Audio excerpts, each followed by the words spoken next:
They swore the desert kept its bargains, that the dead would sleep if the living obeyed. Yet at sunrise the stone slid, and by nightfall a city began to whisper of sickness. You're told it was coincidence. You're told curses are children's stories. But the air in that shaft felt like a held breath finally let go. A century late, warm as a living thing, our story begins with a door that should not have opened, a warning carved in a language the team could read but chose not to believe. In the days that followed, clocks stopped in the same minute across 2 continents. A dog howled at a sealed crate, and the financier smiled for a camera he would never see developed. Listen closely. The sand is full of names, and some of them move with us when we leave. What broke loose in that moment did not roar. It settled on shoulders like dust, invisible, patient, and it has been following us ever since. The first inventory reads like a prayer spoken too quickly. Gold leaf clings to cedar, paint survives in impossible blues, and the air tastes of resin and old honey. The ledger requires neat lines. Amulets counted, swaddlings measured, pigments noted with a lover's care. No one records the headaches. No one measures the sudden fatigue that takes the men mid-sentence, or the way voices seem to carry oddly in the shaft as if spoken once and heard twice. At midday, the physician marks pulse and temperature, calls it heat, calls it nerves, calls it triumph's cost. The guardian writes her own account on scraps, a different book in another ink. A moth dies on a lamp glass and is left there, a sign to anyone who believes in signs. There is a moment, brief as an eyelash, when someone considers resealing the door. The ledger's next line is bolder than the last. Afternoon brings the first misstep. A crate slips during loading, and a ringed hand darts to steady it. Skin rasping splinters, blood rising in bright beads. A laugh dissolves the tension, the kind of sound people make when the worst didn't happen.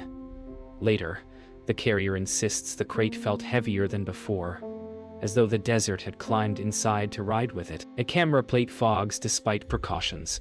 A label peels free without being touched. The stopwatch halts and refuses to resume until turned upside down.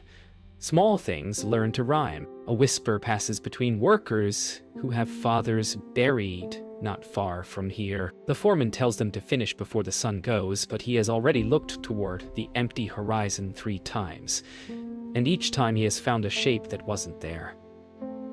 The ledger calls it transport. The story calls it the first warning. Night settles like a decision.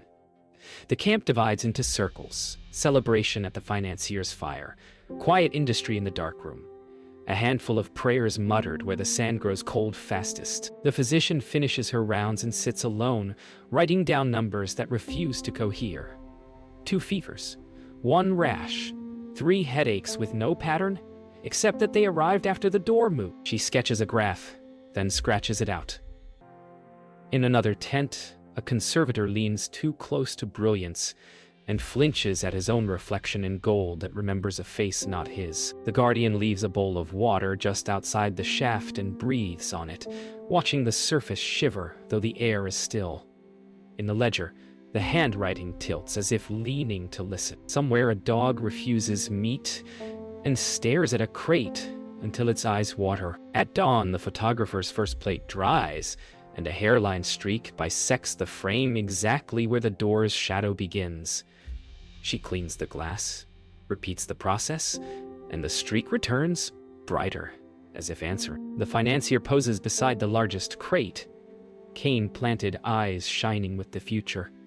The shutter clicks, and in the instant between clicks, a cloud crosses the sun, lowering the day. At breakfast, someone mentions a dream of standing ankle-deep in wet sand and hearing drums from under the earth. The guardian does not eat. The foreman, practical as a hammer, counts heads twice. The physician wraps a throat with a cool cloth and says the word coincidence aloud, as if naming it might make it true. The ledger shows tidy numbers, final as a closing bracket. The door yawns behind them, a patient mouth, and the desert presses its finger to its lips. Morning work becomes a choreography of care and greed, each hand trained to lift brilliance without waking whatever sleeps inside it. The table glows with cedar, faience, and hammered gold, the color of concentrated sunlight. Brushes whisper through powder as if asking permission.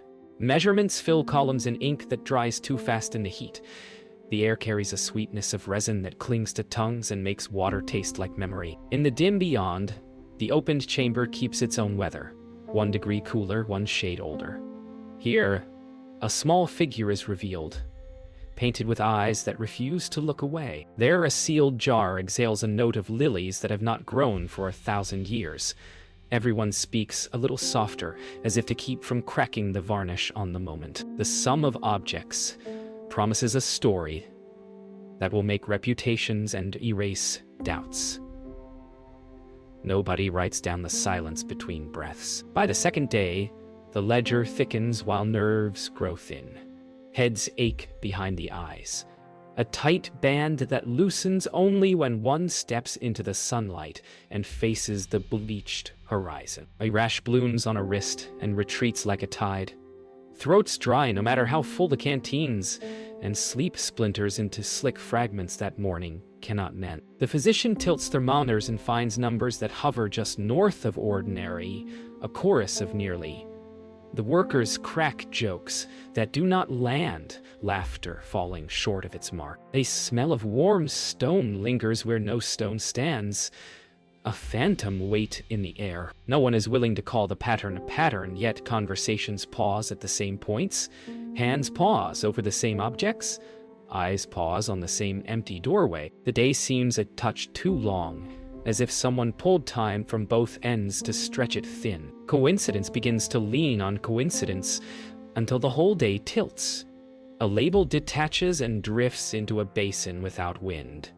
A camera plate fogs with a pale band exactly at the line where shadow meets gold. A clock stops at 17 past 4, then another does the same across the tent, and when both are shaken, they start together keeping time like twins. Footprints appear where no one has walked since breakfast, crisp ovals on unruffled sand that led from the doorway to a crate, and vanish. A crate is found to weigh more by a margin that no one can explain, and the men who lift it exchange a look they refuse to name. Stories mutter at the edges of work, ancestral warnings dressed as jokes, private signs traded like charms. The rational mind takes steady breaths and speaks gently to itself. The day answers back in small rearrangements that feel like a hand moving pieces on a chessboard. Evening arrives with a softness that feels like apology. The campfire murmurs and spoons tap enamel cups, small sounds that pretend the world is ordinary. Then the cough begins in the far tent. A dry rattle that asks for water and receives it, then asks for air and cannot find enough. A lamp flares, then gutters. People move quickly without appearing to run, as if sprinting might invite notice from something that should not be named. Instructions are crisp and kind and competent, and still the chest rises too fast. The pulse outruns itself, and sweat shines at the temples with the chill wrongness of fear. The night is a bowl, and the stars are holes in the bowl and nothing leaks through. When the stillness comes, it is not dramatic. It is a small quiet in a tent that smells of alcohol and dust, and the ledger across the table waits, open to the next line that will change the shape of the story. Before dawn, the news learns to move faster than grief. A wire clacks and a headline grows teeth. By midday, a city far away debates whether dust can think. Photographs are developed with trembling care, and one is chosen where light looks like a warning.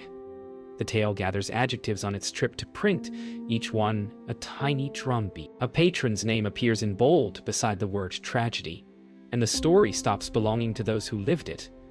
Reporters discover desert vocabulary and make it sing a tune of fate. In the camp, people pack crates with a tenderness that was not there before, as if to soothe what may be listening. The ledger records the necessary facts and refuses to argue with rumors. Somewhere, a telegraph repeats the same phrase until it sounds like a spell. A wind rises across the flats and erases footprints leading away from the door. By the week's end, the story has learned to wear a hat and hail a cab. It steps from docks to drawing rooms, gathers on cafe tables beside cups that cool untouched, and hums through wires like a tune everyone knows by heart without recalling where they heard it first. Editors sharpen it until the words gleam. Scholars argue into the small hours, staking reputations on syllables, while ticket lines form outside lectures that promise revelations sold by the hour. Crates travel by rail in the company of police and porters who have begun to cross themselves with a touch too much conviction. In the city, the air tastes of coal and rain, but every breath carries the thought of desert heat and resin-sweet chambers. People pin newspaper clippings to kitchen walls, not as decoration, but as weather reports for a storm made of coincidence. The dead are still, the papers say, and yet their names move like birds through the morning. Halls that once yawned half empty now breathe with warm bodies and nervous laughter. The first public viewing promises nothing supernatural, only history under glass, but people arrive wanting an argument with fate. They linger before a mask that catches every light and still seems to hoard the darkest one. Children press fingerprints against cases until guards chase them off, and in their wake grown men find themselves whispering without intending to. A guide's voice carries the trained confidence of facts, yet the room keeps glancing at the door as though expecting a late guest. Someone faints and is helped to a chair with the practiced kindness of city strangers. Across the gallery, a watch slows a beat, then recovers as if embarrassed. The phrase that returns to every mouth is not proof or myth. It is a question shaped like a key, held just above a lock, undecided, gleaming, and very nearly turning. In a borrowed lecture hall, the old language is invited to speak for itself. The guardian reads from a copy, rubbed thin by fingertips, her cadence cut by sand and study. She does not trade in spectacle. She names the oath carved to keep breath from crossing a boundary and the price inscribed for any who do. The room hushes the way a field hushes when the wind shifts. Questions come, polite and pointed, as if courtesy might blunt the edge of what is being said. She answers with stories that traveled by grandmother and wellside and winter fire, their threads held tight by those who had nothing to sell except memory. Somewhere a radiator clanks and everyone starts, then laughs, relieved at the chance to be ordinary again. The scholar at the back outlines counterpoints and will publish them.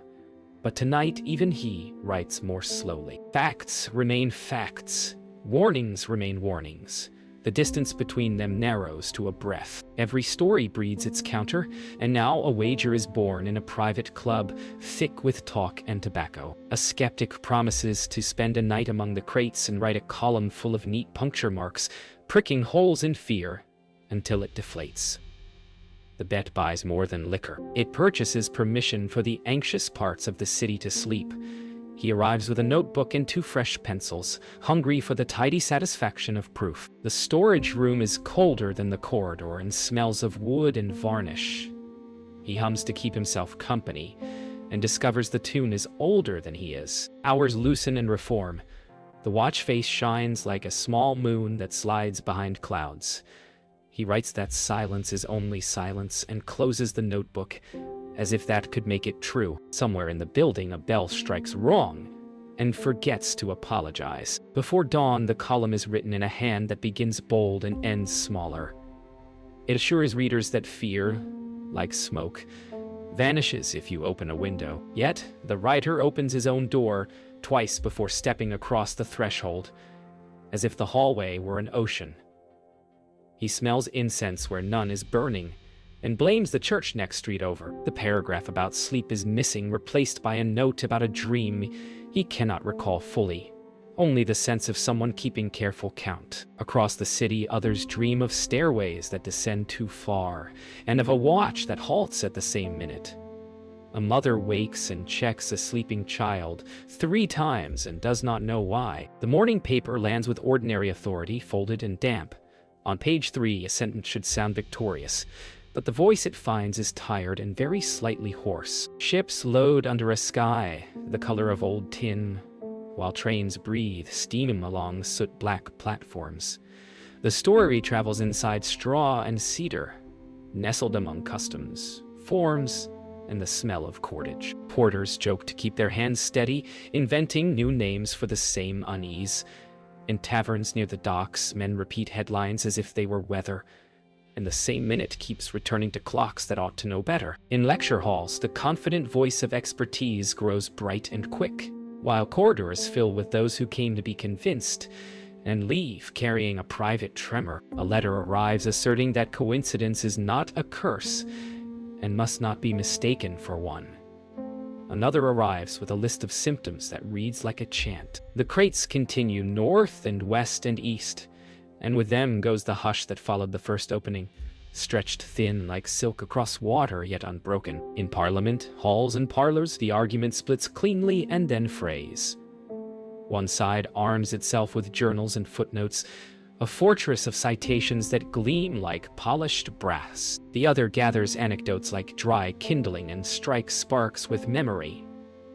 Between them stand those who are tired of choosing and simply do not want more names added to the ledger. A curator announces longer visiting hours, and a physician proposes new handling protocols, and both sound like prayers disguised as plans. A pamphlet appears promising protection, cheap and effective, to be worn around the neck. People buy it and feel better until they do not. A radio voice recounts the list of misadventures with a rhythm that makes it hard to forget. The city looks at the cases under glass and decides that glass is not always a boundary, that sometimes it is only a pause in a sentence already spoken. Accidents proliferate without design and yet align with unnerving grace. A museum porter stumbles on dry stairs and swears a step slid. A conservator's lamp pops with a neat sound like a finger snap, leaving a filament shaped like a tiny loop. Or a postal clerk misfiles a letter that should have reached a desk before afternoon and does not, and by nightfall a decision is made that cannot be undone. A visiting scholar laughs at creaking pipes and then refuses to use the lift after it halts for one thudding breath between floors. No one can prove a pattern that will sit still under a microscope. Everyone feels the outline of one in the air like humidity. In the logbook, entries shrink. A handwriting that once strode now walks carefully, heel to toe. The objects gleam as if newly washed and keep their own counsel, and in their brightness people begin to see their own faces a shade too pale. When the fall comes, it arrives with the logic of dreams. The benefactor attends a gala under chandeliers that rain light like coins, beaming for photographers who will develop every silver grain as if it were currency. He toasts the triumph and speaks of destiny, and in the middle of destiny his voice grows briefly thin. Later, a carriage misses a turning on slick stones, or a driver glances at a clock that holds at the wrong minute, or a breath that should have been ordinary catches.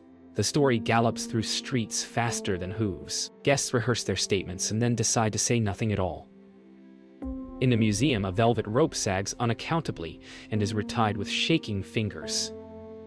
The city lowers its voice and listens to itself. On a mantle, a glass stops singing because it is empty, and a woman who did not believe herself superstitious touches wood 3 times and does not smile. Morning brings an envelope with heavy paper that smells faintly of smoke. It was written days earlier when breath was easier and the hand steadier. The seal bears a crest that once opened doors, and now it opens a room to silence. Inside are instructions for exhibitions, names to be thanked publicly, names to be forgiven privately, and a single line that reads like an admission, spoken into a church with no priest. There is also a list of objects that should not travel together, and a request that the door in the desert be watched. The person who reads it folds the page slowly, and feels older by an hour than the clock declares. Outside the window, a city resumes its trains and shop bells and deliveries, and under all of it runs the thought that a boundary was crossed and will be crossed again. The story keeps its pace and waits for the next breath. The road back to the desert feels shorter than memory permits, as if distance had been folding itself quietly while the city argued.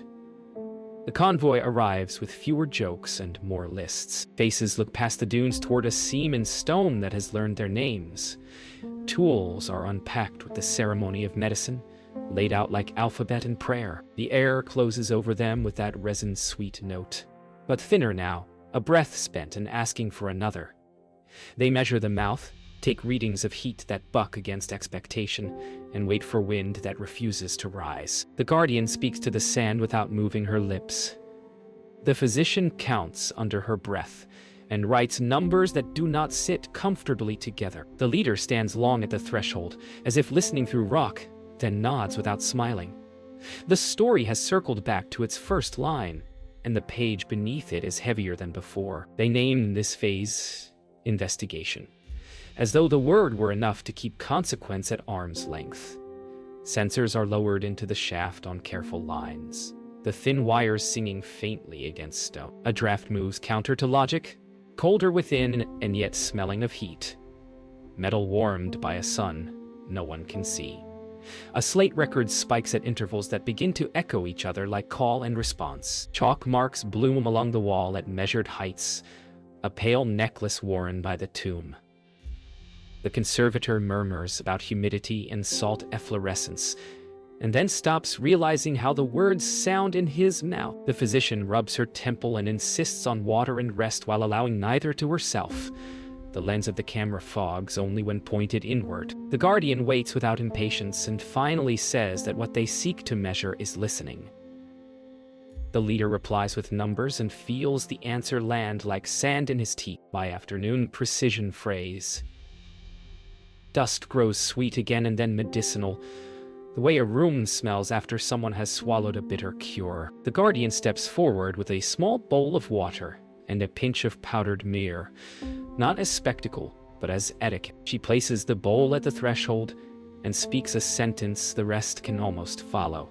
A grammar of permission and apology. The leader begins to object and then does not, because the wind chooses that moment to wake and run a hand across the dune with delicate, considering fingers. The bowl's surface shivers once, twice, and settles. The numbers on the slate soften their edges, peaks rounding. The camera's breath evens. No one claps. The conservator looks relieved and slightly ashamed of the relief. The physician writes simply stable against the last line and draws a breath that does not hurt. For a heartbeat, the place feels like a room in which no one is unwelcome. The weather turns without warning, as if the desert has decided to speak in a louder register. A low growl becomes a wall, and the wall becomes the world. Canvas snaps like flags in a war no one declared. They lash the tents and drag crates into the lee of the rocks, while the horizon vanishes, first figuratively, and then completely. Sand finds teeth and paper and the soft crease at the inside of the elbow, writing its rude signature everywhere. The physician shouts to cover what the wind is saying and counts heads with a finger that shakes only later. The guardian ties a scarf across her mouth and walks as if by memory more than sight. The leader makes the choice to leave instruments where they are and save hands instead. Time loses its numbers, but when a watch is checked inside a clenched fist, it shows the minute everyone expected. The storm does not punish, it erases. When the desert returns their outlines to them, they find what tempests always leave. Silence that rings and small things rearranged. A crate has shifted a hand's width without tracks. The chalk marks on stone are cleaner than before, and the bowl stands upright though it should have toppled. The physician opens the ledger and writes a list that is not of objects but of names, some crossed by circumstance, some by their own choices, all now part of the tomb's arithmetic. The guardian adds a line in another hand that reads simply present.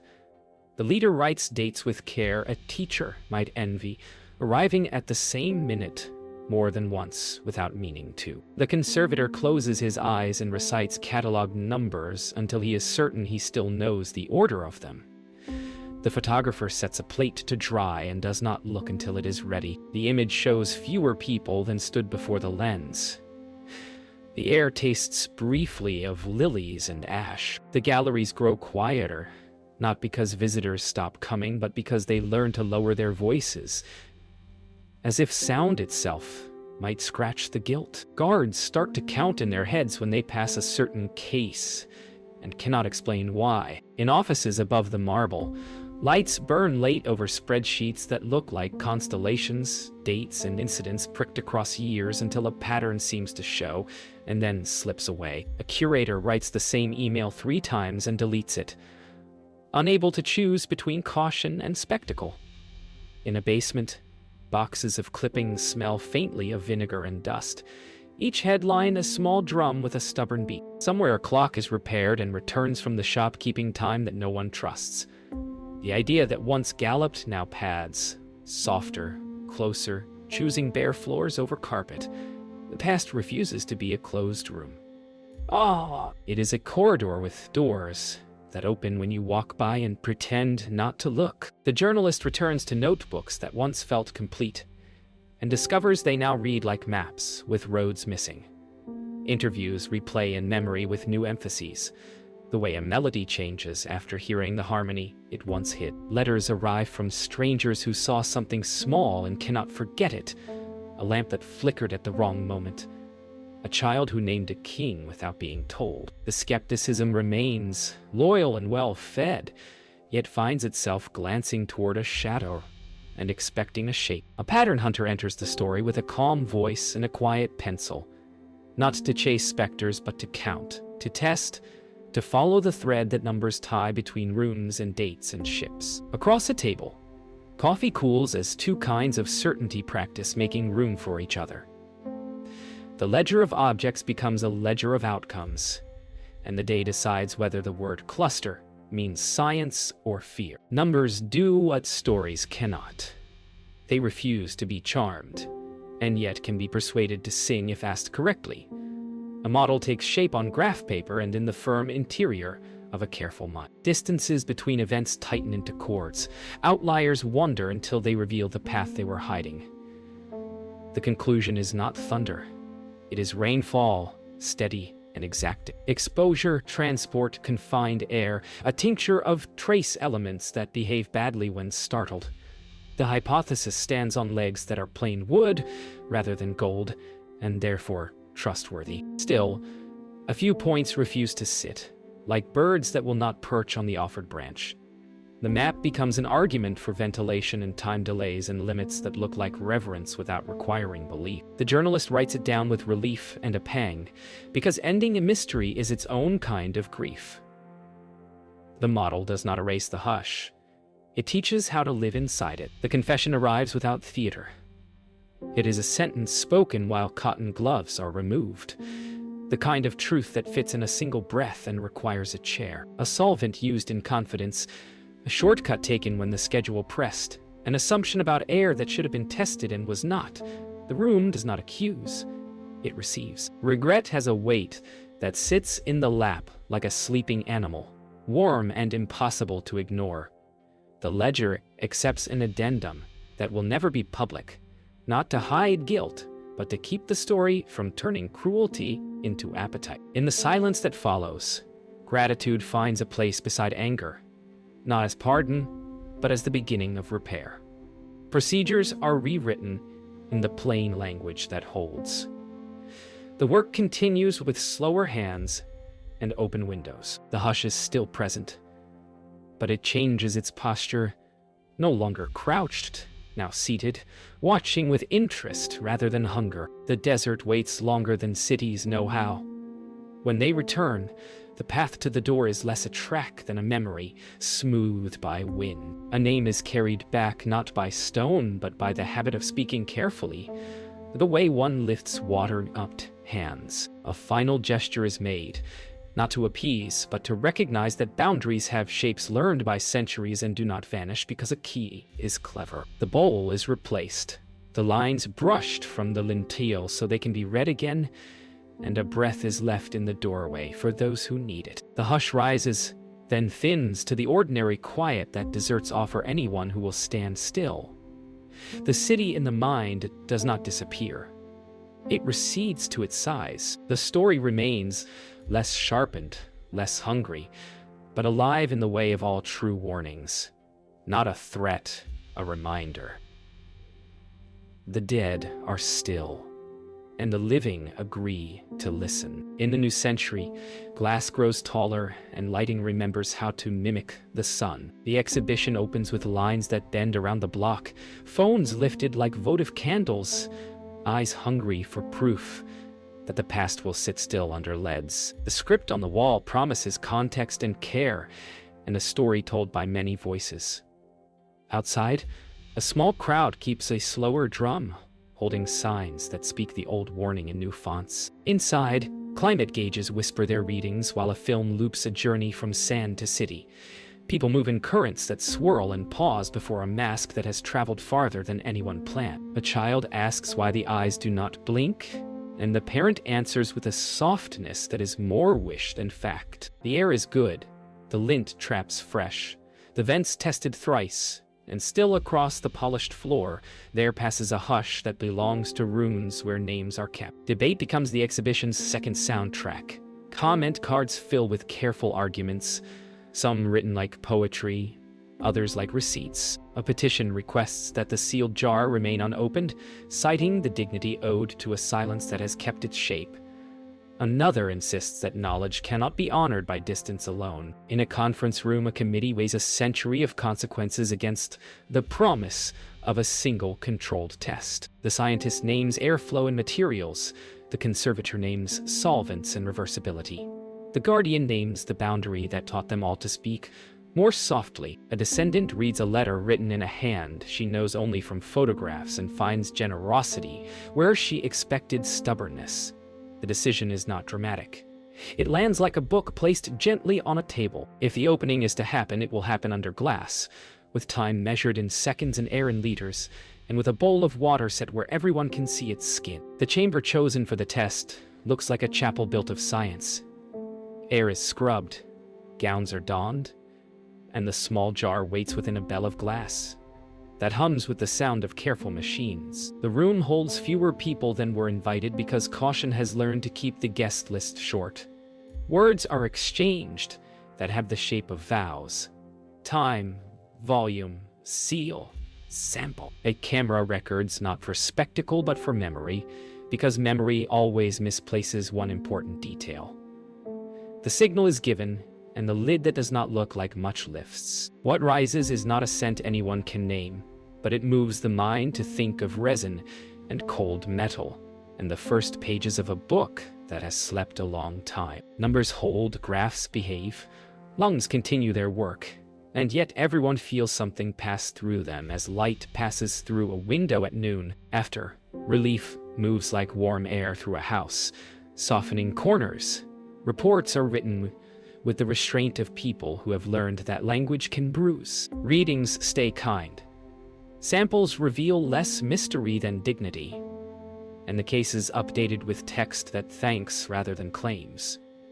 The crowd returns, slower now, and lingers longer before the objects most carefully named. In a small room, a descendant opens a box and finds a watch whose mainspring has failed, yet chooses not to wind it. In the cafe, two visitors argue cheerfully with footnotes, while a third stares at a still photograph and wonders about the moment after the shutter. The hush changes key. It becomes the quiet of a library while rain walks the windows, not the quiet of a locked door. The ledger acquires one last note in tidy script. Procedures adopted, boundary acknowledged, breath respected. Someone closes the book and places it back on the shelf with both hands. Closing night arrives without fanfare because the most durable endings walk in on ordinary shoes. The last visitors drift away, security radios murmur, and the lamps dim until cases glow like small planets. A custodian sweeps a pattern he has swept all week, and in the pattern the floor looks briefly like wind-written sand. The team walks one more circuit, pausing where the journey began before a face that captured every argument and softened none. Gratitude sits beside sorrow, and neither asks to be first. The bowl is emptied and dried, then returned to its shelf. Someone turns a page in the guest book and reads a sentence in a child's hand that thanks the dead for letting the living learn. Keys turn, The air settles, and then, in the heavy quiet of a place that has paid attention all day, a clock that has behaved perfectly decides to rest its second hand on a familiar minute. No one is frightened. They stand still and they listen, and the sound they hear is only their own breath, steady, shared, and enough.